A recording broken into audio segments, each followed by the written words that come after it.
Ir. Okay.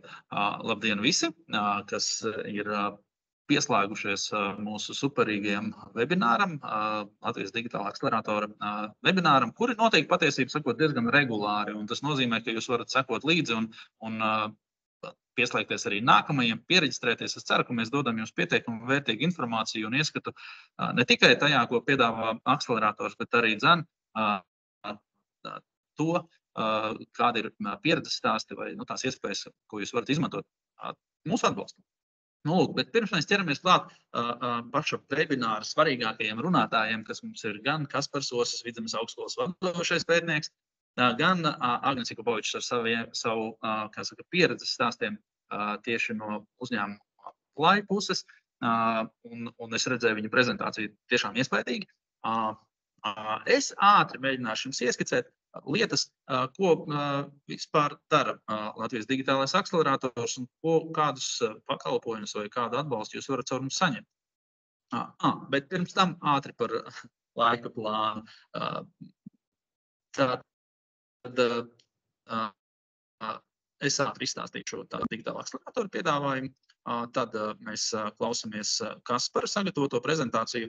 Un Kaspara prezentācija ir būtiska tādēļ, ka viņš arī ir viens no mūsu mācību spēkiem sadarbībā ar Vidzemes augstskolu, un viņam ir arī mācības tiek piedāvātas caur Latvijas Digitālo akceleratoru, kurus jūs varat izmantot, un droši vien tas būs tāds neliels ieskats arī tajā visā. Un tad mums būs pieredzes stāsts no Agņa. Un tad ātri pateikšu, kas tad mums ir pastāstījuši, parādīšu, kas tad ir šobrīd tuvākās mācības, kuras varat izmantot caur digitālu akceleratoru. Un beigās tad, ja būs vēl kādi jautājumi, tad centīsimies uz tiem atbildēt. Ceru, ka neaizņemsim vairāk par stundu jūsu šīs jaukās ceturtdienas, tādēļ ķeramies klāt. Atbalsta iespējas. Droši vien esat dzirdējuši kaut ko par Latvijas Digitālo akceleratoru, bet kopumā garais stāsts īsumā. Visā Eiropā ir Eiropas digitālās inovācijas centri, un arī Latvijā mums ir veseli 2 tā sauktie EDICI, jeb Eiropas digitālās inovācijas centri. Un līdzīgi kā visā Eiropā, arī mums Latvijā mērķis šiem centriem ir palīdzēt digitalizēt uzņēmumus, gan viņu iekšējos procesus digitalizēt, gan palīdzēt veidot jaunus digitālus produktus. Un tieši šajā jaunu digitālu produktu veidošanas kontekstā ir sastādīts vesels, tā teikt, pakalpojumu saraksts, kurus jūs varat saņemt no Latvijas Digitālā akceleratora. Pat tādā gadījumā, ja iespējams jūs neesat vēl līdz galam, tad varbūt pat sapratuši, kas tad būs tas jūsu jaunais produkts. Un tādēļ mums ir sadalīti šie pakalpojumi tādās pakās, un pirmā no pakām ir Test Before Invest, jeb respektīvi tieši šis iemesls, kā jau minēju, ja līdz galam nav skaidrs, vai jūsu potenciālais digitālais produkts ir tirgum vispār nepieciešams. Šajā sadaļā mēs jums piedāvājam atbalstu gan digitālas stratēģijas transformācijas izstrādēji, gan atbalsts konsultācijām no speciālistiem, gan testēšana un eksperimentēšana, un tur ir daudz un dažādas, brīžiem man pat vēl nesaprotamas lietas, bet mums ir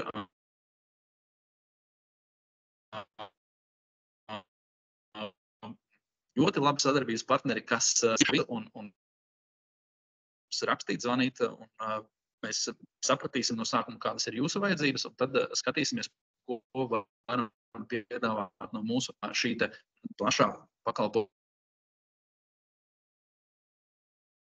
prasmju pilnveidošana tieši digitalizācijā, digitālo prasmju pilnveidošanā un digitālajā transformācijā.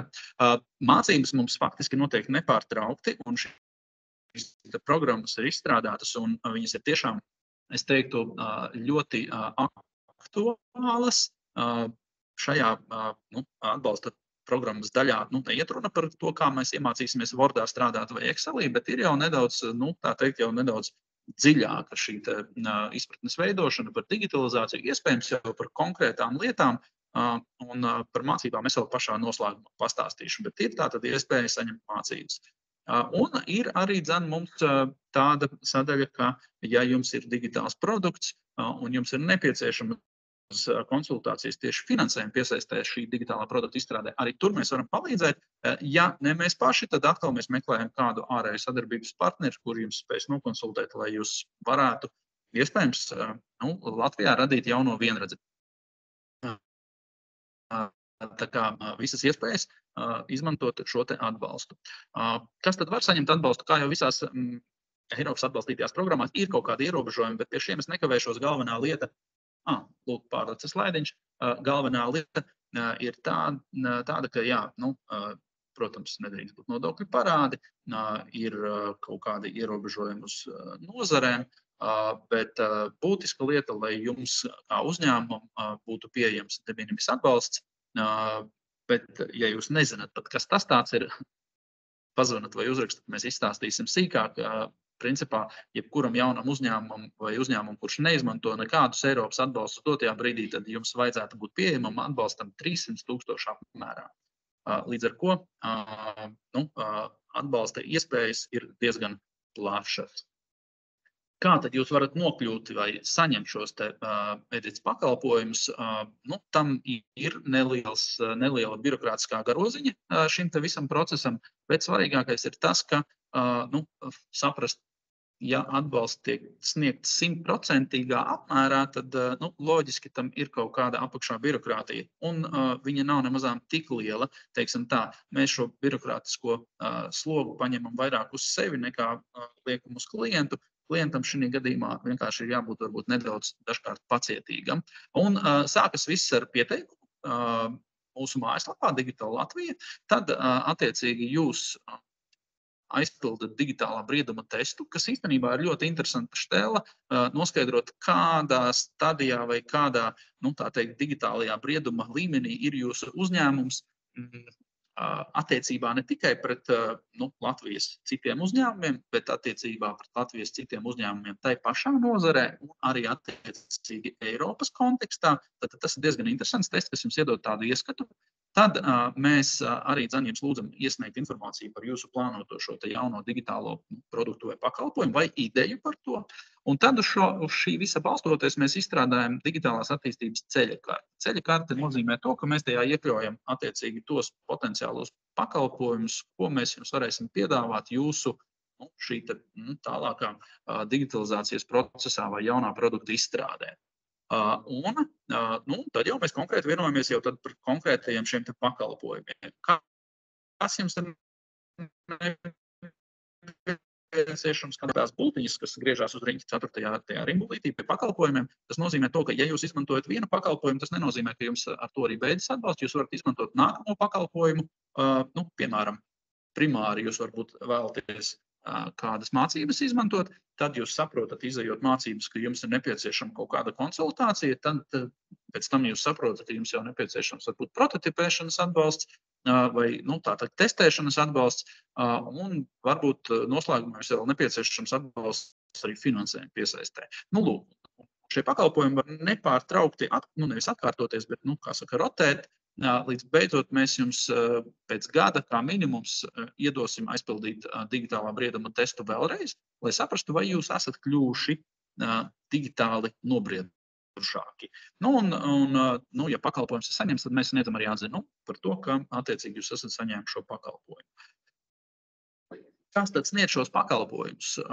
Ir tā, ka mums ir ļoti spēcīgi partneri šajā projektā, un Latvijas digitālais akcelerators patiesībā nebalstās tikai uz savām zināšanām, lai gan esam savākta, teiksim tā, zinoša komanda, bet, protams, mēs nevaram zināt visu. Tādēļ mums ir gan Vidzemes augstskola, kur šodien mums arī pārstāv webinārā Kaspars. Mums ir, jūs redzat visus logo, mums ir eksperti, sadarbības partneri, tātad šie ir iespējams tie, kas jums palīdzēs caur mūsu sniegtiem pakalpojumiem. Lūk, un nav tā, ka ir viss pieejams tikai Rīgā vai Valmierā, no kurienes es šobrīd runāju, tad pakalpojumi ir pieejami visā Latvijā, ir Rēzeknes kontaktpunkts Liepājā, Ventspilī, Jelgavā, protams, arī Rīgā un loģiski arī Valmierā Vidzemes kontaktpunkts. Tātad Vidzemes uzņēmēji sākumā iekrīt Valmieras, kā saka, redzeslaukā. Tad mēs attiecīgi jau sazinamies ar klientu un skatāmies tālāk, ko tad klients vēlas no mums saņemt. Lūk, tas bija ļoti ātri pārskrienot pāri tam, ko piedāvā Latvijas digitālais akcelerators un Vidzemes kontaktpunkts Valmieras attīstības aģentūras izskatā. Un tagad jautājums atstājam beigām. Ja jums ir jautājumi, jūs varat sūtīt e-pastus vai zvanīt. Bet tagad mēs ķersimies klāt jau mūsu pirmajam webināru runātājiem. Es beigšu dalīties savu prezentāciju, jo Kaspars liks virsū savēju. Tā, jā, prezentācija noņēmās. Kaspars var likt virsū savējo prezentāciju. Jā, Kaspars Osis, Vidzemes augstskolas vadošais pētnieks, viņš mums pastāstīs par datos balstītām inovācijām, mašīnu mācīšanos un, protams, no praktiskās pielietojamības. Tā kā, Kaspar, skatuvē ir tava un droši vari sākt savu prezentāciju. Labdien, kolēģi! Vai var redzēt manu prezentāciju? Jā, ļoti labi redzam, viss kārtībā. Labi. Kā jau Juris man pieteica, mani sauc Kaspars Osis, pārstāvu Vidzemes augstskolu. Šodien uzaicināts esmu, lai dalītos ieskatā par datos balstītu inovācijām un mašīnu mācīšanos, tai skaitā, un kā tā mums ikdienā palīdzēt, ņemot vērā, kad mākslīgais intelekts, ko mēs bieži piesaucam, ir mums uz katra mēles, tā sakot, un ir vēlme iepazīties, tai skaitā uzņēmējiem, kur varbūt tās nav tik tuvu ar to līdz šim bijuši saistīti. Īsumā par mani, man ir 20 gada industrijas pieredze, tieši IT industrijā, tai skaitā datu apstrādē, un arī vairāk kā 20 gadu pieredze pētniecībā un akadēmiskā jomā. Īsumā par šodienas saturu prezentācijas ieskats nedaudz par mākslīgo intelektu, to pozicionējums, rīku un to pielietojums, un nedaudz ieskats arī nākotnē, kā mēs to visu varam skatīties un izmantot to. Kā mēs zinām, tad mums datu apjomi dažādos jomās pieaug ļoti lielā dinamismā. Tad tas gan ir, kas saistās tieši ar datoriem un internetu, bet mums ir arī dažādi veidi sensoru tīkli jau un automašīnas satiksme, un ko vienmēr mēs varam iedomāties, tas mums ģenerē arvien jaunus datus, un tā līkme ir ļoti strauji augšup ejoša. Tas mēģināja nedaudz atšifrēt, lai mums ir izpratni, kas tad ir zetabaiti. Ja mēs pazīstam kilobaitus un megabaitus, tad līdz zetabaitiem ir vairākas kārtas. Un tas notiek ikdienā. Un tad, lai nedaudz ieskicētu par mākslīgo intelektu, ko bieži piemin, tad īstenībā tas nav tāds pavisam jauns termins, bet ir sastāvošs no vairākām sastāvdaļām. Man interesējošo jomu vairāk ir mašīnu mācīšanās un ar datu zinātnes saistītās lietas. Bet šeit tāds robusts pārskats tieši, lai varētu izprast vairāk, no kurienes tad nāk tā mākslīgais intelekts, ko daudz piemin. Vēsturiski, īstenībā šis termins jau mums ir jau 50. gados jau ieskicēts, un te pakāpeniski attīstās tās apakštēmas, kas ar šo ir saistītas, kur 80. gados parādās jau mašīnu mācīšanās, dažādas algoritmas iespējas, un pēc 2000. gada jau padziļinātā mācīšanās, neirontīkla un tādas lietas, kas jau iet plašumā stipri lielā ātrumā. Un kas ir jāsaka vēl, ir, kad arī šeit metodoloģijas tiek paralēli izstrādātas. Iepriekš mēs daudz esam dzirdējuši iespējams par datizrādes, angliski data mining, kur bija arī viena no plaši izmantotām industrijā CRISP-DM metodoloģija. un IBM ir gājis soli vēl tālāk un arī izveidojis līdzīgu metodoloģiju tieši datu zinātnes kontekstā, kur noteikti iespējams mēs varam atpazīt jau uzņēmēju darbībā, tad, kad ja mēs ieviešam kādus IT sistēmas, kādus atpazīstamus soļus. Nu, un šeit arī tieši, kur mašīnu mācīšanās nāk iekšā, piemēram, 7. solī un tiek izmantot tālāk jau kā apakšrīks kādā iebūvētā sistēmā. Nu, un tad tīri, varbūt tās definīcijai, ieskats ne tik daudz kā pati definīcija, bet uzsvars uz to, kad es gribētu uzsvērt no savas puses, kad mākslīgais intelekts kā termins mūsdienās ir nedaudz pārlietots, ja tā varētu teikt, vietā un arī nevietā. Drīzāk izskatās varbūt kāda marketinga nolūkos vai kā, jo tas populārais termins, kur bieži vien reāli tur nav mākslīgais intelekts apakšā, bet gan mašīnu mācīšanās. Un, lai to varbūt īsti tā salīdzinātu, šī prezentācija noteikti būs pieejama, Jūras padalīsies pēc tam, bet ir no mērķa griezuma skatoties, tad tā mākslīgā intelekta griezums vairāk ir tas, kad mēģina sasniegt mašīnas risinājums, kas būtu līdzvērtīgi cilvēka spējām, tā skaitā robotu tehnoloģiju, kur iekšā tālāk ir papildus vēl iepriekš minētajām, kur mēs redzējām tieši ķēlumu, mašīnu mācīšanās un citiem atbalstiem, ir arī aģentu tehnoloģijas, piemēram, kur savukārt mašīnu mācīšanās gadījumā tas ir tīri vairāk uz šo te dažādu veidu informācijas un datu apstrādi, mācīšanās no tiem apmācību un rezultātā, lai izgūtu kādus kopsakarības ieskatus un zināšanas, uz ko tālāk balstīt kādus lēmumus savā uzņēmēja darbībā taiskaitā. Tad līdz ar to, kas saistās ar datos balstītu inovāciju, tad šeit nāk tālāk tad šie te dati un šī analītika, kas tai skaitā ietver iekšā gan mākslīgo intelektu šos pazīmes, gan mašīnu mācīšanos, un tad, lai tā palīdzību nāktu klajā ar jauniem produktiem, pakalpojumiem, iespējams biznesa procesus pilnveidot vai savādākā veidā pārveidot uzņēmumā, un tādā veidā iegūt kādu papildus ieguvumu, pievienot vērtību savā uzņēmēju darbībā. Nu, tad īsumā par pielietojumiem un rīkiem, pavisam konspektīvā griezumā, tad izmantojam mūsdienās jau ļoti plaši, plašās jomās, ne tikai pētījumos, bet arī jau reāli uzņēmēju darbībā. Un jau pirmie tādi plašāki pielietojumi jau bija pagājušā gadsimta beigās, 90. gadu beigās, 2000. sākumā arī, kur pasaulē lielās ķēdes, piemēram, tirzniecības ķēdes izmantoja jau tirzniecības darījumu prognozēšanai šāda veida balstītus rīkus, akciju tirzniecībā, ieteicēju sistēmas, ko angliski mēs mēdzam saukt par recommender systems, kas tiek plaši izmantotas, piemēram, Amazon.com gadījumā vai Spotify, piemēram, arī, kas saistās ar mūziku un tādu veidu pakalpojumiem, datorredzes risinājumu, attēlu apstrādes, tai skaitā arī mūsdienās jau runas atpazīšanas un dabiskas valodas apstrādi.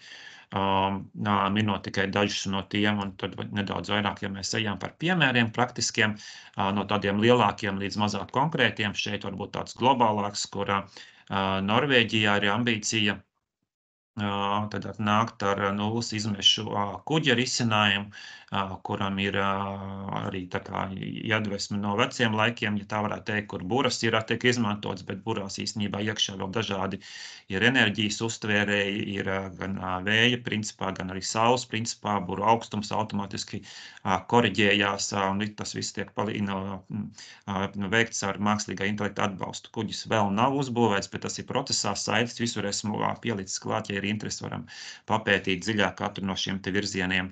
Bet kā mēs redzam, jau tik nozīmīgi dažādi risinājumi, kas ietekmē, piemēram, cilvēku pārvietošanās vai kravu pārvietošanas spējas. Tad nedaudz tā jau konkrētāk iespējams, kur arī mazi un nelieli uzņēmumi varētu iegūt no kādiem rīkiem un risinājumiem. Latvijā jau kādu laiku pārstāvēts ar IBM Watson risinājums ar pārstāvniecību, bet pašlaik es saprotu, ka tas tiek tēmēts vairāk uz tādiem vidējiem lielākiem uzņēmumiem, bet ir arī dažādas citas papildus iespējas. Tas tāpat, piemēram, Symantec gadījumā mašīnu mācīšanās un mākslīgā intelekta iestrādes ir kiberdrošības jomā iestrādātas, piemēram, darbinieku piesaistē, personālvadības uzņēmumos, kas šo te piedāvā kā ārpakalpojumu citiem uzņēmumiem. Arī tur jau tiek izmantot šāda veida tehnoloģijas. Tā skaita arī manā jomā, kas ir informācija tehnoloģijas. Protams, ir dažādi veidi atbalsts ar mašīnu mācīšanās atbalstītām rīkiem un palīgiem. Un šie tikai tādi, es esmu izvēlējies kādus tādus pārstāvjus veidus, lai tādu ieskatu un garšu dabūtu, cik plaši jau ikdienā mūsdienās šis strādā. Tā skaitā arī biznesa inteliģences risinājumos arī jau ir atbalsts. Un šis tikai viens no piemēriem, ko es arī tad, plānoju, ko Juris minēja tādu ievada, kurus vairāk, lai izprastu, kas ir mašīnu mācīšanās, un tad uz tā pamata, kā, lai mēs rezultātā būtu nedaudz tā kā varbūt ne gluži speciālisti, bet kā superlietotāji vai key lietotāji, atslēgas lietotāji nedaudz vairāk un izprastu, kas tad tas vispār ir un kā mēs to varam izmantot savā labā, tad šādām mērķiem esmu ieplānojis izmantot arī un izmantoju Power BI. Rīku konkrēti Power BI desktopi, tur ir vesela ģimene, kas ar šo uz riņķi saistās. Tas ir bezmaksas rīks arī, ja mēs iekšējiem mērķiem vēlamies tik tālu izmantot, un tad tālāk jau, kas ir ar mākoni saistās, tur ir licences, gan individuālās licences, gan uzņēmuma licences, kas mūsdienās jau kļūši krietni pieejamāks. Un šeit, kā mēs redzam, tāds ļoti labs pārskats, kur gan ir datu iegūšanā nepieciešamais atbalsts ar mašīnu mācīšanās iespējotām dažādām funkcionalitātēm, to pirmsapstrādē, datu modeļā, izveidē, tālāk analītikā un arī analītikas risinājumi ir taiskaitā iespējot ar mašīnu mācīšanās atbalstu, kur iegūtā papildus atziņas un potenciāli arī veikt kādu prognozes balstoties uz konkrētajiem izmantotiem datiem lēmumu pieņemšanā, piemēram, vai tā ir tirdzniecības joma vai kāda cita joma. Tā, man nedaudz laiks vēl ir, ņemot vērā to, kad es sāku pārņēmu procesu no Jura, tad pavisam īsi skats nākotnē, kas jau tagad notiek, zvanu centri pāriet jau uz automatizētiem risinājumiem, kur mums ir jau uz šādu veidu tehnoloģiem balstīt programmatūras risinājumi, kas atbild reālā laikā lietotājiem un sniedz konkrētas zināšanas atkarībā par to jomu, pa ko konkrētais zvanu centrs apkalpo lietotājus, tiek izmantotas jau kādu laiku dažādu veidu atpazīšanas tehnoloģijas, ko kolēģis noteikti tālāk padalīsies par datorredzes saistībā, jo tās jomas ir vēl vairāk, dažādas apakšjomas ir izmantojami dažādi, piemēram, pavisam nesen nāca klajā arī uzņēmumu, kur arī Bills Gates ir investējis ievērojami, piemēram, raktuvju darbā, ka tiek izmantots mākslīgais intelekts, lai labāk prognozētu tās vietas, kur potenciālās ieguves varētu atrastos kādos dziļumos un tam līdzīgi. Arī Latvijā mēs neesam bez šī ietekmes nepamanīti, piemēram, tā skaitā Kuldīgas pusē ir risinājums ceļu uzturēšanas saistībā. Roboti arvien vairāk tiek izmantot, tā skaitā Amazon risinājumos, Amazon rūpnīcā humanoidu tipa veidu roboti. Šeit nedaudz ieskats arī no, ja interesi vairāk no Intel risinājumiem saistībā ar satiksmes organizēšanu, dažādās dimensijās reālā laikā, kā tas var tikt veikts un kur papildus ieguvums un palīdzību no šāda veida risinājumiem varam iegūt. Tā skaitā ir arī izaicinājumi, protams, esam dzirdējuši par ģeneratīvo mākslīgo intelektu un bija ļoti liels tāds ziņu vilnis sociālos tīklos par Bard, Google šo te rīku no 23. gadā, kur tēvs ar dēlu runājās un kļūdas pēc šis te Bards nepareizi tad informēja un atbalstīja tēvi domas par ar pasauli saistītu udubūs jautājumos, kas bija diezgan redzami šķērsām. Līdz ar to tad bija vilnis liels par sociālajiem tīkliem visā pasaulē, kā rezultātā Google akcijas kritums bija ievērojams no vienas šādas it kā sīkas kļūdas, kur nebija Tad pilnvērtīgi šis aspekts atstrādāts. Nu, un citi dažādi šīs jomas, kas arī liek mums vienlaikus izsvērt tās iespējas par un pret. Tad pašā laikā, kas jau strādā, piemēram, piemērs no Izraēlas, kur uz mākslīgā intelekta bāzes tiek jau izstrādāti lauksaimniecībā risinājumi, piemēram, ābolu ražu novākšanā, kur dronu tehnoloģijas balstīti roboti tad novērtē ābolu gatavības pakāpu un tos reāli arī savāc no ābelēm, no šī gadījumā no kolonu ābelēm, ieliek iekšā mašīnā, kas pārvietojas starp šīm ābelēm un tādā veidā automatizēti jau bez cilvēku palīdzības novāc ražu. Nu, un arī jau tālāk, jau futuristiski, bet tas īstenībā ļoti pārskatāmā nākotnē, kad jau mākslīgais intelekts attīstīsies ļoti strauji un virtuālo realitāti un papildināto realitāti saplūdīs, un tur jau būs jaunas iespējas vēl citā, var teikt, pasaulē, paralēli mūsu reālajai pasaulē. Nu, tas īsumā pavisam viss tādai garšai un pamatiņam, lai izprastu, kas tad ir mākslīgais intelekts, tā plašais spektrs, kurā mēs to varam pielietot, un tā izvēle ir priekšā stāv katram no mums, kā mēs to izmantojam savā uzņēmēju darbībā, kādu apakšjomu atbalstām, kā mēs to pilnveidojam, stiprinām vairāk vai mazāk, jo citi konkurenti droši vien to dara jau tagad. Jautājumi, es saprotu, ir noslēgumā. Paldies par uzmanību tik tālu. Mana kontakta informācija ir šeit pieejama prezentācijas beigās. Paldies. Tas no manis viss pagaidām. Paldies, Kaspar. Es gribēju uzdot vienu jautājumu.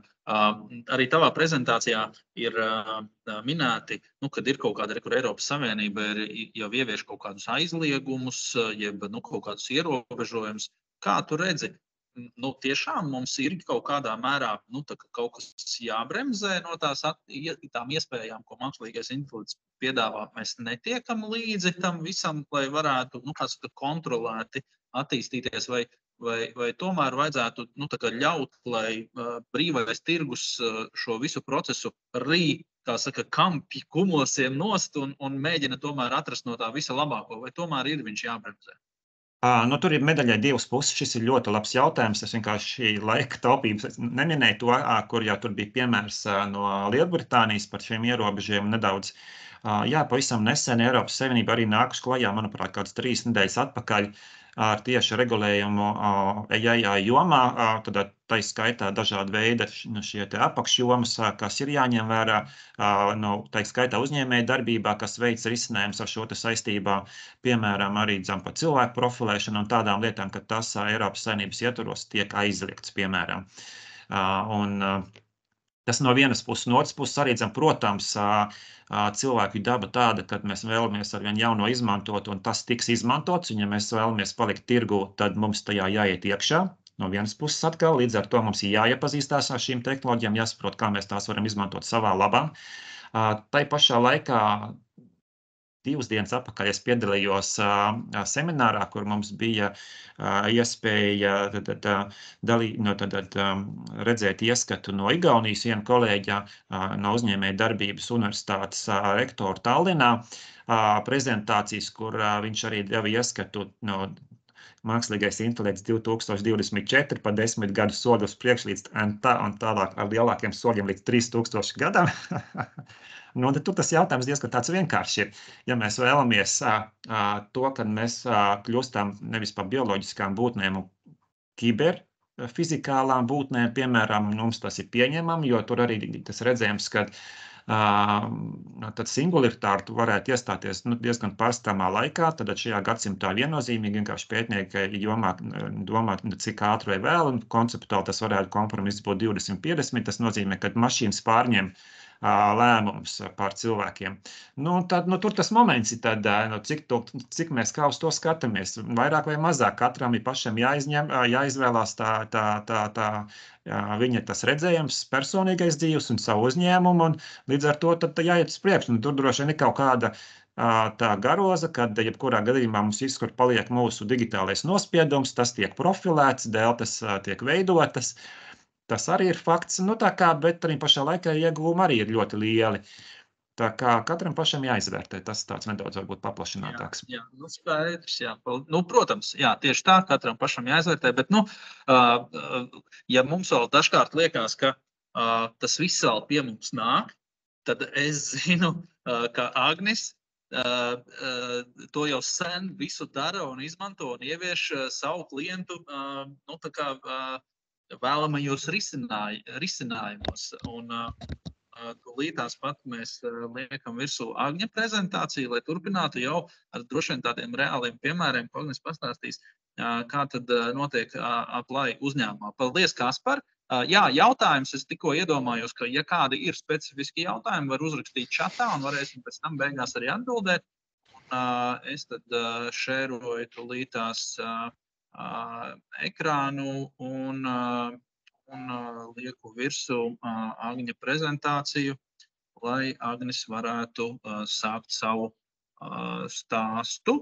Tā, es tikai tikko sapratu, ka es nevarēšu noslēgt savu mikrofonu, jo uzliku jau Agņa prezentāciju, tagad slēdzu no. Labdien! Es ceru, ka visi mani dzird. Kaspar, vai dzirdi? Pamāj lūdzu galvu. Super! Lūk, tad, Juri, es tev došu signālu, Juri, maini nākamo slaidu, tad tu zini, ka tev ir jāpārslēdz. Jā, tad pāris vārdos no savas puses es pastāstīšu, kas mēs esam, tā kā cik mēs ilgi esam tirgu, ko mēs darām. Tad es pastāstīšu par to, kādi ir šie use case, kurus mēs esam realizējuši, un noslēgšu ar to, kādā veidā tad virzīties uz priekšu. Skaidrs, ka tas viss būs relatīvi virspusēji. Ja ir kāds jautājums, ļoti labprāt aicinu viņus uzdot, jo es reiz viņus varētu adresēt. Jā, laikam tad sāksim visu pēc kārtas. Paldies, Juri. Tieši tā, šis ir īstais slaids, ar ko es vēlos sākt. Tieši tā, Juri. Mēs, kā Juris minēja, mēs jau kādu laiku to darām. Mēs to darām jau 12 gadus. Sākot no 2012. gada, kad mēs radāmies apmēram pēc pusgada, mēs sākām strādāt ar mākslīgo intelektu, jeb dziļo mašīnu apmācību. Un tad šie 10 gadi ir pagājuši ēdot daudz pudus sāls, iedziļinoties tehnoloģijās. Un esam izauguši līdz 40 cilvēkiem. Mūsu rindās ir gan inženieri, gan datu zinātnieki, gan programmētāji, kas ir spējīgi rakstīt arī mākslīga intelekta modeļus, gan arī klasiski webprogrammētāji. Mūsu rindās ir gan biznesa analītiķi, gan arī pieredzējuši projektu vadītāji. Mēs esam 10 gadu laikā realizējuši vairāk kā 50 dažādus inovācijus, un visi viņi ir balstīti uz mākslīgā intelekta tehnoloģijām pielietojumus. Pilnīgi jebkurai nozarei. Par tā mēs arī pastāstīšu vēlāk, tā kā ar tādu, es no savas puses teiktu, cerību, ka jūs saskatīsiet arī varbūt sevi kādā no tām nozarēm un saskatīsiet potenciāli šos risinājumus, kas arī jums varētu palīdzēt. Mēs par sevi domājam, balstoties uz mūsu klientu atsaucēm, ka mēs esam numur 1 uzticamības partneris. Mēs spējam vienmēr piegādāt, un tas ir tas 100% delivery rates. Un mēs spējam piegādāt jebko, sākot no klasiska IT, web aplikācijas, mobilās aplikācijas, beidzot ar mākslīgā intelekta risinājumiem. Jo patiesībā jau jāsaka ir tā, ka mākslīgā intelekta risinājumiem viņiem kaut kur ir jādzīvo, un tam pamatā ir klasisks IT. Un ja mēs runājam par 100% delivery rate, Juri varbūt atpakaļ vienu tomēr, tad 100% delivery rate, ja šīs piegādes izpilde, viņi ir saistīta tieši ar to, ka mēs esam inovāciju kompānija. Mēs 10 un vairāk gadus piegādājam inovatīvus risinājumus, tipiski risinājumus tādus, kādu tirgu vēl nav. Un tad bieži vien, ja es teiktu, lielākajā daļā gadījumu šīm te izstrādēm ir diezgan liela tā pētniecības komponente. Tātad ne viss ir skaidrs sākumā, kā to varēs izdarīt. Ir idejas, ir skaidri virzieni, ir skaidrs tehnoloģijas. Nav vienmēr zināms, vai tas tieši tajos apstākļos būs pats labākais. Un tad tā ir tāda inovāciju projektu viena no labām un šajā gadījumā sliktām lietām, ka viņi var bišķiņ pamainīt šos te plānus. Nu, un tad šī te 100% piegāde ir tieši tajā kontekstā, ka tā vai citādi mēs atrodam risinājumu. Jo, ja mēs to neatrodam, mums klienti vienkārši neapmaksā rēķinus, un tas mūsu būtiski atšķir no universitātēm. Bieži vien mēs pētam līdzīgas lietas. Rezultātā mums gan ir, piedošana par izteicienu, kaut vai ČRŽ, bet ir jāatrod risinājums. Pretējā gadījumā klientam jau nevajag, ja mēs varam paskaidrot, kāpēc to nevar izdarīt. Pat ja tā ir absolūta taisnība, viņam vajag risinājumu. Juri, nākamais slaids. Un tad pārējot, tur, kur jūs redzat izaicinājumus, mēs redzam risinājumus. Juri, nākamais slaids. Un mēs esam atraduši un piegādājuši risinājumus šajās uzskaitītajās industrijās un vēl daudzās arī citās. Šeit ir minētas industrijas, kurās mums ir vairāk kā viens risinājums, sākot ar industriju, jeb šo ražotājiem. Tur ir gan veselības nozare, gan tā saucamās gudrās pilsētas, mēdīji, Horeca retails, nu un arī noslēdzot ar klasisku core biznesa sistēmas, jeb šīs te uzskaitas sistēmas, kas uzskaita datus, ļauj prognozēt, uzskaitīt, vest grāmatvedību, klientu, komunikāciju ar klientiem un tā tālāk, tādas lietas. Juri, nākamais slaids. Nu, un tad, lai nebūtu tikai rakstītais teksts, es esmu iekļāvis ļoti daudz video. Ejam uz pirmo sadaļu, tā būs industrializācija, Juri, tas ir 2 slaidi uz priekšu, un pirmais slaids ar video. Jā, industrializācijā mums ir ļoti daudz risinājumi. Visi risinājumi ir šeit pat Latvijā. Mēs pēdējā gadā esam arī uzsākuši eksportu, bet tipiski tie ir Latvijas uzņēmumi, kas sāk strādāt ārvalstīs, un tādā veidā mēs arī tiekam tālāk. Par risinājumiem. Tie ir sākot no Baltikovo šķeltu olu, jeb tur, kur atdala baltumu no dzeltenuma, jāskatās viskozitāti, jāskatās, vai nav kādi defekti, svešķermeņa, asins ieslēgumi, olu čaumalas, kas var liecināt par daudz un dažādām lietām, gan sākot ar konkrētās mašīnas darbības korektumu, beidzot ar dzīvnieku veselības, tādu kopīgo kvalitāti, veselības stāvokli. Beidzot ar lietām, kas ir ļoti tādas pat liekas vienkāršas. Mēs arī pārliecinamies, kur man palika, jā, vai viens no risinājumiem ir, piemēram, palagu un gultas veļas mazgāšanas kvalitātes kontrole. Vai palagam nav palicis kāds straips, vai nav kāda šī te plaisa, vai plīsums, vai kāds caurums un tādas lietas. Pa vidu ir taras kvalitātes kontroles, pa vidu ir metāla apstrādes nozarē detaļu atlējuma veidnēs, skatīties, vai viņas ir korektas. To starp ir risinājumi, kur skatāmies plasmasas pārstrādes uzņēmumā saražoto granulu kvalitāti, vai nevajag kaut ko regulēt visā šajā te pārstrādes procesā. Plēves ekstrūdera darbības kvalitātes kontrole. Mežsaimniecība, jeb kokapstrādes nozarē, skaitam baļķus. Šobrīd ir nākamais projekts, kurā mēs skatāmies jau šo te baļķu kvalitātes kontrole tādā kontekstā, lai sadalītu ABC klasēs. Labāk, sliktāka, tur attiecīgi ar kaut kādām implikācijām. Mēs būvējam, jeb aprīkojam robotiskas iekārtas ar datoredzi, lai varētu šī te robotu risinājums, piemēram, izjaukt paleti un salikt paleti. Tas ir viens Nīderlandes uzņēmums.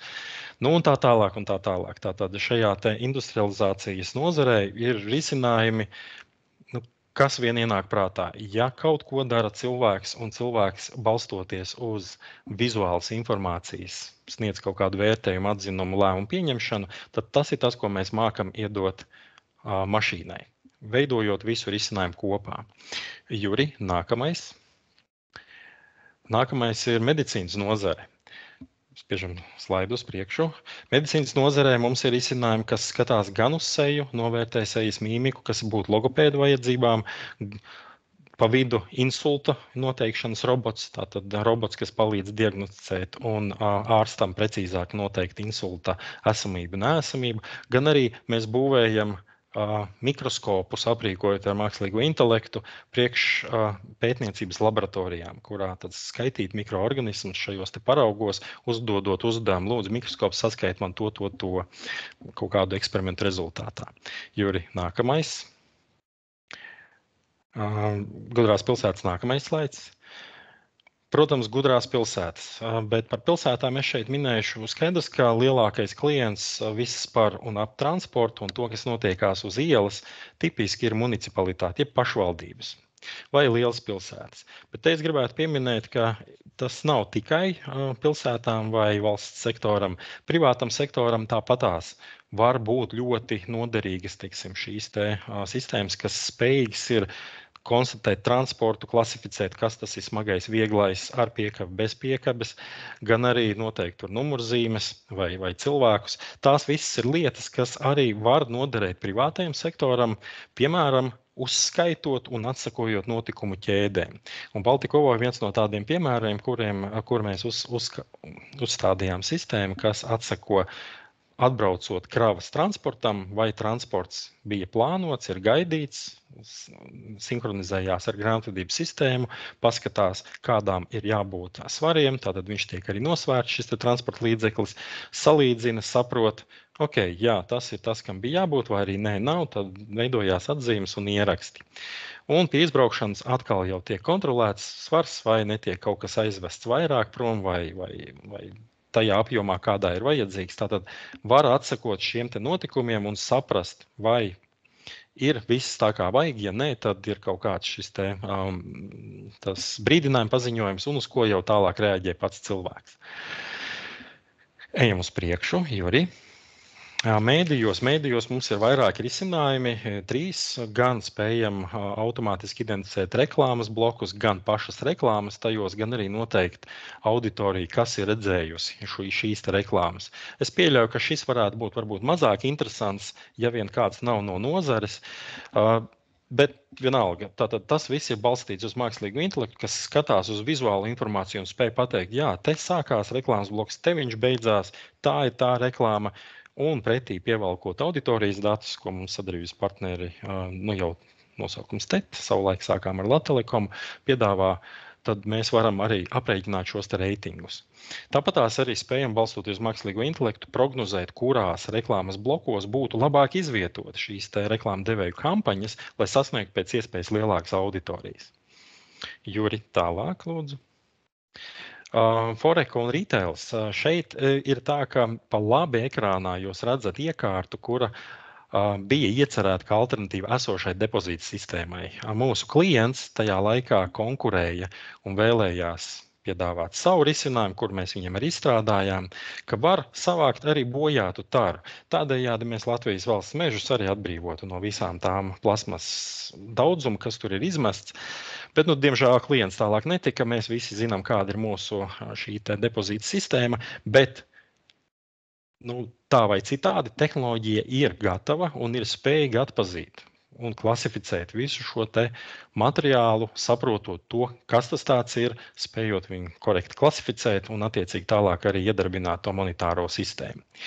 Savukārt pa kreisi ekrānā jūs redzat, tas jau Covid laikā mēs izstrādājām priekš Lido, tajā brīdī mazliet tas iepauzējās. Šobrīd ir jāsaka, mūsu brāļi Igauņi atkal mums iet pa priekšu, šī te sistēma šobrīd tiek ieviesta Igaunijā. Tātad Igaunijā ieviešās šobrīd kastīte, jeb iekārtā, kurā ir pieejot šis te Lido apmeklētājs, noliekot paplātu, viņš spēja atpazīt visu, kas ir uz paplātes. Atkal, vai tādas lietas jau pasaulē ir, gan jau, ka ir Japāna bijusi viena no pirmajām, kas šādas lietas ir lietojuši jau stipri sen, ar tādu mazu niansi, ka Japānā tas ēdiens ir diezgan atdalīts viens no otra. Šajā gadījumā mēs esam spiesti bijuši segmentēt un saprast, šeit mums ir tur uzbērts kaut kas neregulārā formā, piemēram, rīsi, grīķi un tā tālāk. Šeit ir kotlete, viņi ir mazliet nosakta ar kaut kādu citu ēdienu vai salātiem. Tas viss ir jāspēj atpazīt, un tā ir tā sarežģītība. tas ir tas, ko var izdarīt. Cilvēks var to saprast, un arī mašīnai mēs to varam iemācīt. Juri, nākamais. Jā, paliekam pie šī slaida. Nu, lūk, un tas, ko es gribēju ar visiem šiem te piemēriem, un tie ir tikai daļa no visa tā, ko mēs darām. Mēs esam strādājuši gan ar satelītu datiem, mēs esam strādājuši arī ar priekškazino taisījuši sistēmas, kas saprot, ko dara dīleris, vai viņš rīkojas atbilstoši visam reglamentam, kādā veidā šie te spēlētāji darbojās, miedarbojas ar visu sistēmu.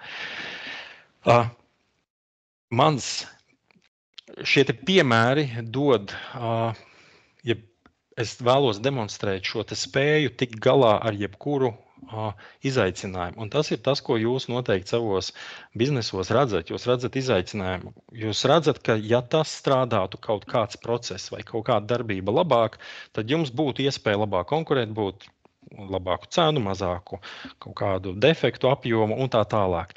Tad mūsu fokus vienmēr ir bijis uz tehnoloģiju. Un tā ir tā lieta, ko mēs esam iemācījušies. Mēs esam piešāvuši, kā mēs sakam, savu aci, atrast tos risinājumus. Un tāpēc ar visu to daudzo video apjomu pamēģināt domāt un atrast sev, tas varētu būt kaut kas līdzīgs tas, ko mēs darām, vai tas, kas mums varētu būt vajadzīgs. Tas ir izdarāms. Nu un tad, Juri, nākamais slaids. Kā tad mēs to darām? Un tad te ir tāda interesanta lieta, ka skaidrs, ka tas, kas nekad nav darīts, ir diezgan grūti saprast, ar ko tad vispār sākt. Un tā ir diezgan liela tāda problēma un arī šaubas, ko mēs esam redzējuši mūsu klientos, ka atkal atgādināšu, tās ir inovācijas. Nav ne jausmas, kā viņas strādās.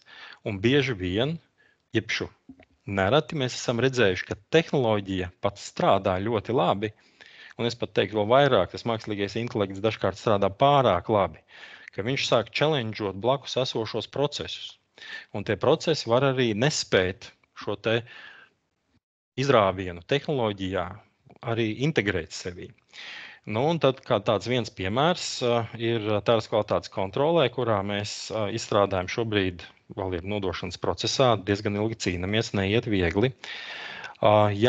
Jāspēj ir noņemt no līnijas taru, kurai stikla matērijai ir kaut kāds defekts, lai viņā netiktu iepildīta produkcija. Nu, un tad ir tas jautājums. Kas tad ir jāredz? Tur ir kaut kādi definēti tie defektu daudzums, apjoms, kaut kāds konteksts, un tā sistēma ir spējīga atrast vairāk un noņemt no tās līnijas daudz vairāk, saskatīt šos te defektus, nekā iepriekš tas bija iespējams ar cilvēku aci. Nu, un tad bija tā, ka no Latvijas balzām puses, bet tad man sanāk, ka 30% no manas taras ir jānoņem no līnijas. Un parādās ļoti daudz jautājumu, ko ar viņu darīt, kā viņu inspicēt pēc tam, kā viņu atlikt atpakaļ. Un tad, piemēram, risinājums iet pie taras piegādātāju un lūgt, dod man lūdzu labākas kvalitātes šo te taru. Un piegādātāji saka, jā, ir ok, mēs varam, bet tad viņi būs tur 10 reizes dārgāk. Un atkal tas viss challenge biznesa case. Un tad tai pašā laikā teikt klientam arī, ka nē, mēs zinām, ka mums tā tur nav tik kvalitīva, kā vajag, arī nevar īsti. Un tas tā kā challenge visu šo te biznesa modeli. Un var rasties situācija, kad tā tehnoloģija viņu nevar ielikt, jo ja viņu tādā veidā ieliek, ka viņi strādā tik labi, jo mēs vienmēr visu gribam pašu labāko, tad viņa sāk salauzt to visu mehānismu. Un to, ko mēs darām, mēs šobrīd skaņojam to tehnoloģiju vienkāršāk, lai viņa nav tā sistēma tik jūtīga, lai viņa, skatoties no konteksta un no biznesa puses, virkne ar defektiem ir pilnīgi ok, viņi drīkst tur arī būt. Tātad atstāt uz līnijas tos defektus, kas, jā, objektīvi ir defekts, bet viņš nekādā veidā netraucē biznesam. Un tad tā ir tā smalkā līnija, tad cik tālu. Un par tām smalkajām vai sarkanajām līnijām tā ir tāda problēma, ka visi zina, kad ir sarkanās līnijas. Neviens viņas nekad nevar novilkt precīzi. Bet tad, kad viņas ir pārkāptas, tas uzreiz ir visiem pamanāms. Un tad šeit ir tās smalkās līnijas meklējumi. Tātad, kurā brīdī biznesa case ir pozitīvs, paturot pēc iespējas efektīvāk to sistēmas darbību. Nu, un tad tas, ko jūs tagad redzat ekrānā, tā ir tāda schēmiņa, ko mēs esam izstrādājuši gadiem jau, kādā veidā virzīties soli pa solītim uz priekšu. Un tad, kad klients nāk, vai tā, ka mēs runājam ar klientu un meklējam šīs te idejas, kādā veidā varētu tā tehnoloģija palīdzēt, lai tur, un atkal ražošanā tipiski tā ir kvalitātes kontrole. Tātad kādā veidā kontrolēt šo te kvalitāti, lai tiktu soli tālāk, tad mēs redzam to 5 soļos. Patiesībā tie 3 apakšējie soļi ir paši svarīgākie. Piramīda, kas ir pa kreisi, tā rāda un stāstam par riskiem.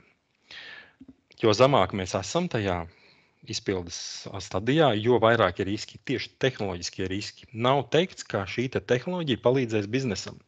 Pie kam vēl tas nav stāsts par to, ka tehnoloģija strādā vai nestrādā. Tieši tā kā es iepriekš minēju, viņi var salauzt biznesa modeli, radīt kaut kādus liekus jautājumus. Un tad ir tas jautājums, vai tehnoloģija strādās tieši tā, kā mēs esam to iedomājušies. Savukārt, labajā pusē apgrieztais 3 stūris rāda, kāds ir investīciju apjoms, kas ir nepieciešams.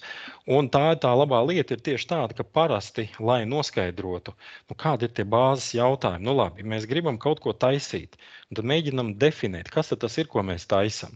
Jo bieži vien tā sajūta no definīcijas uz papīra var diezgan atšķirties. Liekas, ka mums vajag to, bet ja mazliet iedziļinās, tad sanāk, ka negluži. Viens no mūsu tādiem pieredzes negatīvajiem piemēriem ir sen atpakaļ mēs taisījām priekš apdrošinātājiem OCR bāzētu risinājumus, lai varētu automātiski čeki ievadīties sistēmā, lai viņi nebūtu šim te lietvedim jāpārvada ar roku. Lūk, šādā situācijā likās, ka vajag pēc iespējas augstāku precizitāti, lai tajā čekā atpazītu šos te simbolus. Un tad mēs taisījām, tātad simbols atpazīts, sasniedzām tur 90% precizitāti.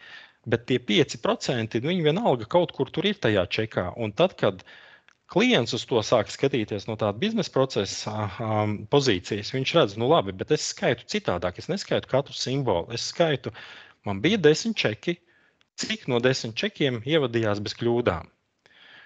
Cik es varu, tātad, ja man tur bija 3 lietvedis, kas ievadīja informāciju, es gribu 2 atlaist. Sanāca, ka nevar atlaist nevienu un jāpārbauda tāds pats čeku apjoms, lai arī ievadījās un daudz informācija bija korekta. Tāpēc, ka simbolā katrā, ja parādās kaut 5% kļūdas iespējamība, cilvēkam vienalga uz viņu ir jāpaskatās un jānovērtē, vai viņš ir korekti ievadīts vai nav. Un, ja mēs uzdodam uzdevumu skatīties precizitātes procentus, tad mēs viņus nofeilojām. Mēs no precizitātes procentu viedokļa izpildījāmies, bet no biznesa procesa viedokļa nofeilojām. Tāpēc, ka nevarēja samazināt nevienu slodzi, jo tāpatās bija jāskatās uz visiem ievadītiem čekiem. Un tad ar laiku mēs sapratām, ka ir jāliek uzsvars nevis uz precizitāti, ar kādu strādā mākslīgais intelekts, bet jāliek uzsvars ir uz ar kādu ātrumu vai kādu ražīgumu šis te lietvedis varēs turpmāk strādāt. Un tajā gadījumā tas stāsts nebija par to, ka uztaisam maksimāli precīzi mākslīgā intelekta sistēmu, bet stāsts bija par to, kas arī deva šo te pievienoto vērtību, ir cik no user experience viedokļa tā sistēma bija lietojama, lai tas lietvedis varētu pēc iespējas ērtāk pārliecināties par to informāciju un klikot tikai uz priekšu. Tātad nevis precizitāte mākslīgam intelektam, bet pielietojums, kas ir orientēts uz procesu. Un tad šīs ir tās lietas, kuras mēs tajā pirmajā apakšējā slānītī definējam, saprotam, pārliecinamies, pārbaudam, sarunas līmenī, tas prasa kaut kādu iedziļināšanos, kaut kādu naudiņu. Nākamais ir proof of concept līmenis, kurā tad mēs uztaisam. Parādam, redz, kā tas strādā, kā tas strādā laboratorijā. Konceptuāla tehnoloģija tādā virzienā ir spējīga dot pievienoto vērtību. Trešais slānis ir prototips. Tā jau ir tā sistēma, kas būtu pirmā palaižamā reāli dzīvē, kas ir spējīga strādāt. Vai viņa būtu produkcijas līmeņa sistēma? Es teiktu vēl ne, lai gan daudziem klientiem pilnīgi pietiek ar, tā teikt, no tādas teorijas viedokļas tīri ar prototipu. Es teiktu, ka tā prototipa vieta un nākamais produkcijas versija ir tāds pirmais MVP tur pa vidu kaut kur. MVP nozīmē Minimum Viable Product, jeb minimālā minimālais vērtīgais produkts, jeb tā funkcionalitāte. Kas ir tas, par ko kāds ir gatavs maksāt, vai kas ir tas, kas dod pirmo pievienoto vērtību uzņēmējiem. Nu, un tad produkcijas versija, tā jau ir tā versija, kurā tehnoloģisku risku gandrīz jau vairs nav, bet ir jāliek diezgan liela investīcija, jo jātaisa visādas servisa funkcijas. Piemēram, ja mēs ņemam to pašu Lido case, tad būs kaut kāda iekārta. Nu, viņai vajadzētu varēt attālināt pieslēgties, viņai vajadzētu varēt attālināt diagnosticēt, viņai būtu kaut kādas šīs darbības jāvar veikt, kas vispār nav saistītas ar mākslīgo intelektu. Tātad tās ir servisa funkcijas, kas ļauj darbināt iekārtu.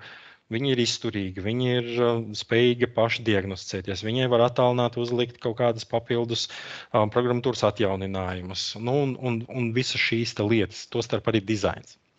Nu, un tā pēdējā ir tad, ja un arī mūsu klientu starpā ir gana daudz startupi, un startupiem tipiski interesē produktu izstrādes. Tātad viņi taisa produktus, viņi grib ar tiem produktiem pelnīt naudu, un tā ir lieta, kurā produktos tā tehnoloģiskā riska daļa ir pavisam jau maza palikusi, bet tur ir ļoti, ļoti daudz tieši naudas investīcijas, jo paralēli tam, kādas ir tās tehniskā funkcionalitāte, vēl ir visādas mārketinga vajadzības. Un tas to starp atstāja iespaidu arī uz pašu produktu tehniski. Tātad kaut kāds dizains, kaut kāds izskats, kaut kāds vienā vai otrā veidā informācijas attēlojums, kas var prasīt arī programmēšanu. Un tas atkal pieliek klāt vēl kaut kādu naudiņu pie tā visa. Nu, lūk, to visu nobeidzot, es gribētu teikt to arī, ka tipiski mēs izstrādājot sistēmas, mēs atdodam arī intelektuālo īpašumu. Tātad, ja ir radīts kods, tad tas kods pieder klientam. Ja ir radīts kods priekš produktā, ieskaitot visas datu kopas, kuras ir savāktas, lai varētu apmācīt mākslīgo intelektu, tas viss tiek atdots klientam. Un klients tālāk ir tiesīgs viņu izmantot pie sevis, sagatavot produktu, piemēram, palagu kvalitātes kontrole ir iecerēts arī klientu pusē kā produkts, kur klients tālāk varētu tirgot arī citiem veļas mazgāšanas uzņēmumiem, kas nodarbojas ar to industriālā līmenī. Jā, es laikam esmu aizrunājies, Juri, spiedu lūdzu uz priekšu. Nu, un tad nobeidzot ar tādu slogānu, jums ir sarežģītība, mēs savukārt, mēs saņemam jūsu sarežģītību, savukārt jūs saņemat šos rezultātus, jau šo risinājumu, ko mēs esam sagatavojuši. Un nākamais slaids, Juri. Un tie ir mūsu klienti lielākajā daļā ar atsevišķiem sadarbības partneriem, tādiem kā ABB robots vai Peruza, ar kuriem mēs sagatavojam šos risinājumus. Jā, tas ir no manas puses viss. Nākamajā slaidā ir mani kontakti. Paldies par jūsu uzmanību.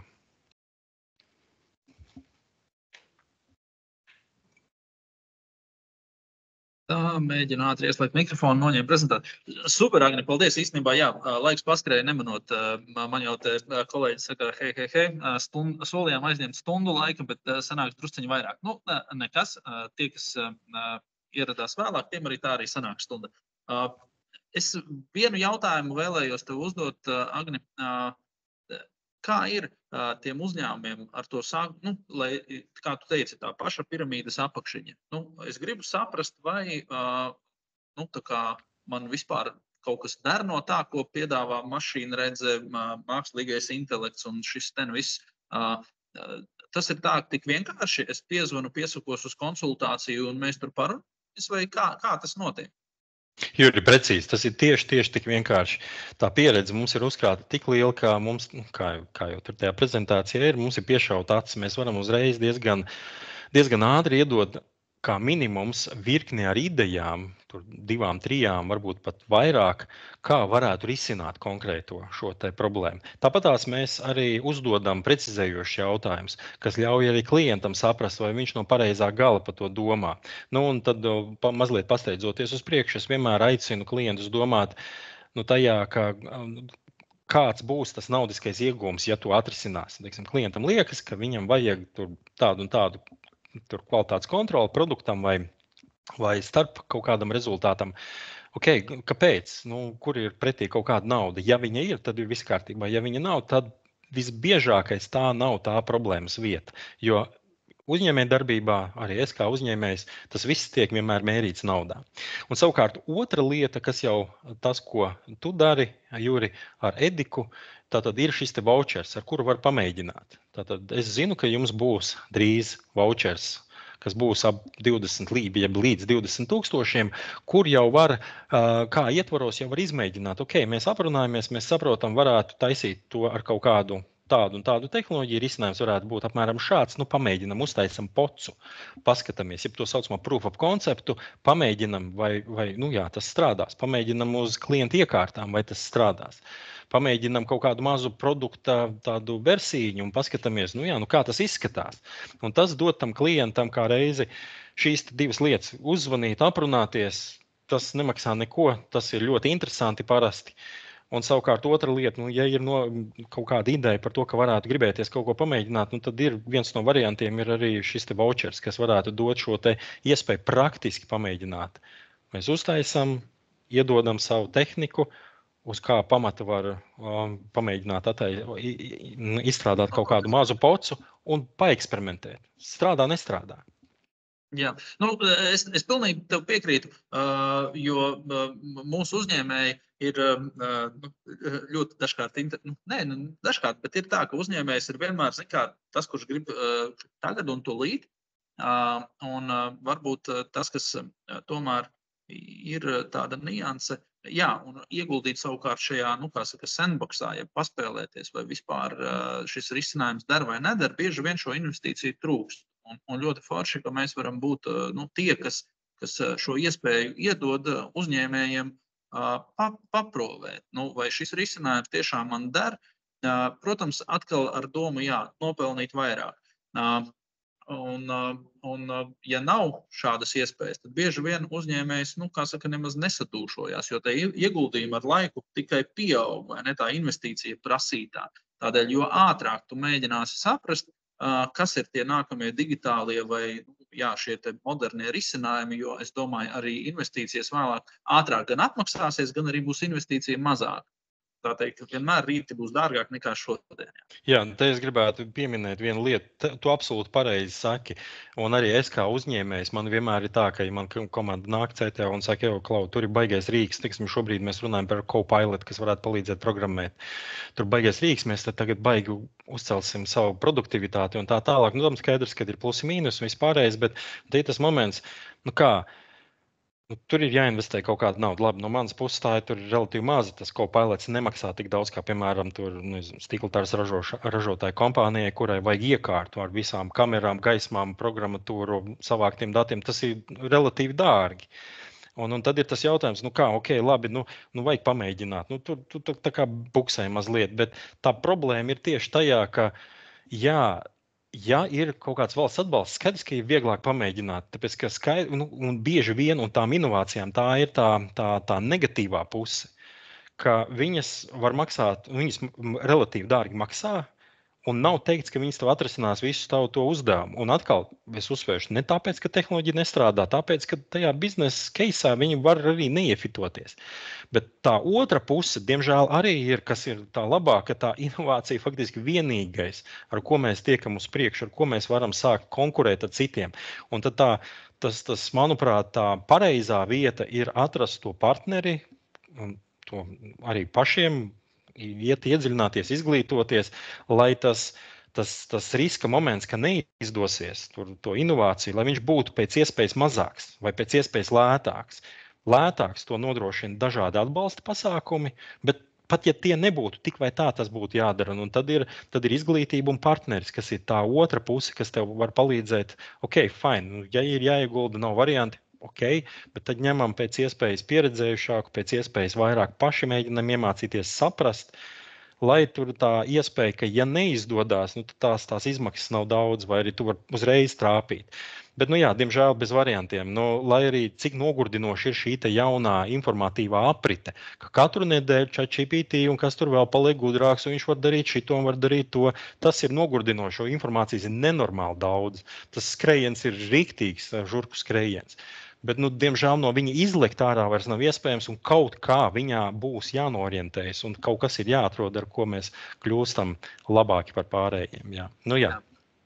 Jā, paldies, Agnijā, par prezentāciju. Starp citu, prezentācijas mēs visiem dalībniekiem tā teikt, nodrošināsim, būs viņas pieejamas. Nekāda slepena informācijas ceru, ka tur nav salikta. Tas ir viens. Otrs, jā, tu jau pieskāries tam zināšanu aspektam, lai klients nākot pēc risinājuma būtu jau arī ar kaut kādām zināšanām, jo tad arī droši vien ir vieglāk sarunāties ar šo klientu. Un atsaucoties savukārt jau uz šo, es gribu uzreiz parādīt tas, kas tad mums sekos tuvākajā laikā no mācību tā apjoma, ko mēs piedāvājam mūsu klientiem. Jūs varat droši ieiet, paskatīties pirmām kārtām mūsu mājaslapā Digital Latvija LV, un tur ir sadaļa apmācības, un tur ir sakārtota šobrīd alfabētiskā secībā, ieiet iekšā konkrētajā mācību modulī, paskatieties, kas viņu pasniedz, ko satur šīs konkrētās mācības, kad viņas notiek. Un šobrīd gan es gribētu teikt, ka ja jūs ieraugat kādas mācības tuvākā mēneša laikā maijā, tad, lai pie viņām tiktu ar 100% atbalstu, tad ir jāiespringst, jo mums tur, kā es rādīju, kā nokļūt līdz LDA pakalpojumiem, tur ir kaut kāds savs ceļš jānoiet. Bet, ja tās mācības ir maija beigās vai jūnijā, es jau rekur ieliku tās, kas tuvojās, un tur var redzēt, tur gan jūlija, gan augusta, tur ir mācības arī, ja nemaldos, pie Kaspara.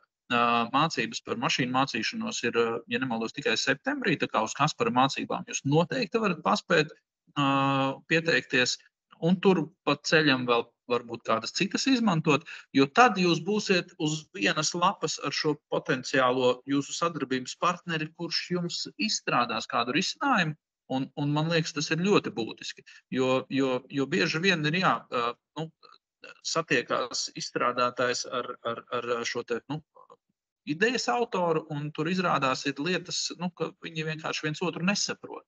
Un tad ir jāmeklē, vēl tāds starpnieks, kuram jūs varat izstāstīt to, ko jūs gribat, un tad viņš runā savukārt ar tiem, kas to dara. Tādēļ labāk pašam visu saprast, izprast, pamācīties un attiecīgi būt, kā jau teicu, zinošākiem. Un acīm redzot, arī tad jums pavērsies arī tās iespējas, ja tas redzeslauks plašāks, lai arī saprastu lietas, kas uz kuru pusi virzēts. Lūk, tā, es skatos, ka slaids man uz priekšu prezentācijā nepārgāja. Kāpēc viņš nepārgāja?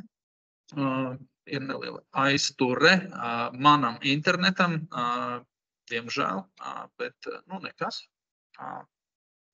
Ar šo arī es īstenībā gribēju nobeigt. Un paldies visiem, kas pieslēdzās. Paldies, ka uzklausījāt, un ceru, ka bija noderīgi.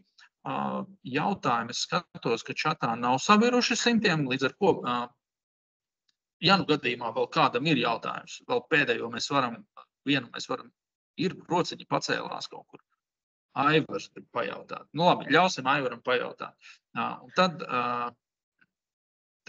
gan droši vien laidīsim visus pusdienās, visticamāk, visi grib. Jā, Aivar, droši, slēdz mikrofonu iekšā un vaicā. Man ir jautājums Agnim. Piemēram, ieviešot šos risinājumus, cik lielā mērā jūs izmantojat jau brīvi pieejamus open source datus modeļu trenēšanā, un cik lielā mērā šie dati ir nepieciešami uzkrāt pašam klientam? Runa ir tieši par datiem. Ja par datiem, tad tipiski mēs neizmantojam gandrīz nemaz open source datus. Tāpēc, ka tas ir diezgan atkarīgs no konkrētā risinājuma. Piemēram, ja mēs skatāmies uz to pašu iepriekš pieminēto taru, par cik jau par viņu es runāju, tad tur ir specifiski, mēs esam izveidojuši spoguļu setu, gaismas, to arī gaismas viļņu garumu un tātad setupu, un tā rezultātā nāk specifiska informācija iekšā. Mēs nevaram vienkārši atrast pudeles kaut kur internetā un uz viņām apmācīt. Mums ir vajadzīgi tieši tādi dati, kādi ir tajā iekārtā, lai redzētu tieši tās visas vajadzīgos defektus. Un tipiski visos šajos te gadījumos mēs datus vācam, un tā ir daļa no projekta. Tātad pirmais ir, piemēram, tagad ir viens tāds ļoti interesants case, pavisam jauns, vēl projekts nav sācies, vai koksnē kaut kādā noteiktā dziļumā mēs varam ieraudzīt sveķu kabatas ieslēgumus. Nu, un tur mēs pilnīgi noteikti izmantosim visdrīzākais, kā viņš tur bija, tas near field, jeb tas infrasarkano staru spektrs, specifisks, pie kam vēl no viņa, lai mēs varētu saprast, un tajā gadījumā mēs sildīsim visdrīzākais virsmu, un pēc tam strauji atdzesēsim un redzēsim, ka tas sagaidāmais moments ir tieši tāds, ka tajā brīdī kaut kur būs atšķirības šajos te siltuma datos. Un tas ir tas moments, ka mēs nevaram tādus specifiskus datus dabūt internetā nekur. Un tajos gadījumos mēs viņus vienmēr vācam, un tā ir daļa no projekta. Mēs savācam datus, mēs apmācam to sistēmu un tos datus nododam atpakaļ arī klientam. Tas ir klienta īpašums. Vai viņus var izmantot citās ražotnēs? Visbiežākais, ka nē. Un te ir vēl viena lieta, ka lai arī mums liekas, ka, piemēram, ja ražo grāmatas vai ražo kaut kādu citu produkciju, to pašu alkoholu pudelēs vai dārziņus sapakotus. Liekas, ka ja vajadzēs saskaitīt, vienkārši uz līnijas, pat tādu vienkārši uzdevumu kā saskaitīt, cik uz līnijas ir pagājis garām tas produktu daudzums ar datorreici. To var darīt arī lāzeru sensoriem daudz efektīvāk. Bet, piemēram, ar datorreici, lai varētu sašķirot, jā, tas ir tāds produkts. Tad mēs taisījām šādu eksperimentu kopā ar Latvijas mobilo telefonu jau gadus 5 atpakaļ, un mēs nofeilojām. Un nofeilojām kāpēc? Tādēļ, ka pat vienādās rūpnīcas, kas ražo vienu un to pašu, viņas atšķirās. Atšķirās konvejeri, atšķirās vietas, kur var nolikt kameras, atšķirās veids, kā tas produkts izskatās uz tās līnijas. Un tas viss rada to, ka jā, tu vari par pamatu diezgan daudz ko paņemt no iepriekšējā projekta, bet tev vienalga ir pietiekoši plaši un būtiski pielāgojumi. Un visbiežākais tas ir tieši datu kopās. Datu kopas ir tās, kuras faktiski, ja vien nav standartizēta, iekārta, tad, kas ir tieši domāts tarai, tiem defektiem, nekam citam, ne pa labi, ne pa kreisi, tad visu pārējo gandrīz vienmēr ir jāsavāc no jauna. Jā. Jā, paldies, Agne. Es droši vien varētu arī piebilst vienkārši to, ka arī jums ir specifiski projekti, specifiski klienti. Protams, droši vien, ka tādiem varbūt kaut kādiem pakalpojumiem, kas ir varbūt vāc datus un dod kaut kādu informāciju sabiedriskajam sektoram, varbūt pat tur var izmantot droši vien open source datus. Jā, tas tā varētu būt. Tas tā varētu būt. Es vairāk runāju par datorredzes risinājumiem un specifiski konkrētiem ražotājiem. Lielajos datos, jā, noteikti tie dati ir alfanumeriski un viņos tādas vizuālas vēl papildus features, jeb lietas, varētu tik daudz nebūt. Vai vizuāls noteikti vispār tur nav, jā. Jo, piemēram, es kā iedomājos, bieži vien pilsētās ir daudz, kur izvietotas arī kameras, un kāpēc, nebūtu, open source dati par to, piemēram, cik automašīnas vai, cilvēki paiet garām konkrētai ielai vai konkrētā ielā, lai, piemēram, uzņēmums savukārt zinātu, cik daudz potenciāli pircēji viņiem tur paiet garām viņa skatlogam, vai ne?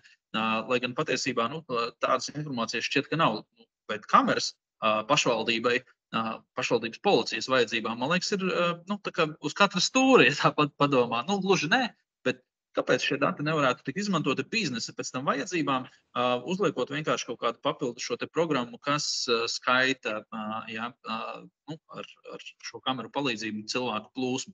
Labi, bet mēs esam pāri savam laikam. Paldies tiešām liels, ka pieslēdzāties. Paldies, Kaspar, par tādu dziļo ieskatu un izpratnes veidošanu. Paldies, Agne, par konkrētiem piemēriem, jo tie droši vien kādam lika padomāt, hei, varbūt man arī tas interesē un varbūt jāmeklē kāds risinājums. Paldies arī visiem, kas pieslēdzās. Sekojiet mums līdzi Facebookā, Latvijas digitālais akcelerators, piesakaties atbalstam. Ja nezināt, kas jums varētu interesēt, droši rakstat, zvanat un visi kontaktpunkti jums palīdzēs. Un tiekamies tad nākamajā webinārā, kurš notiks jau nākošu mēnesi. Tēmu es nezinu, bet pasakojiet līdzi un droši vien būs kaut kas atkal interesants. Paldies visiem un tiekamies nākamreiz. Paldies!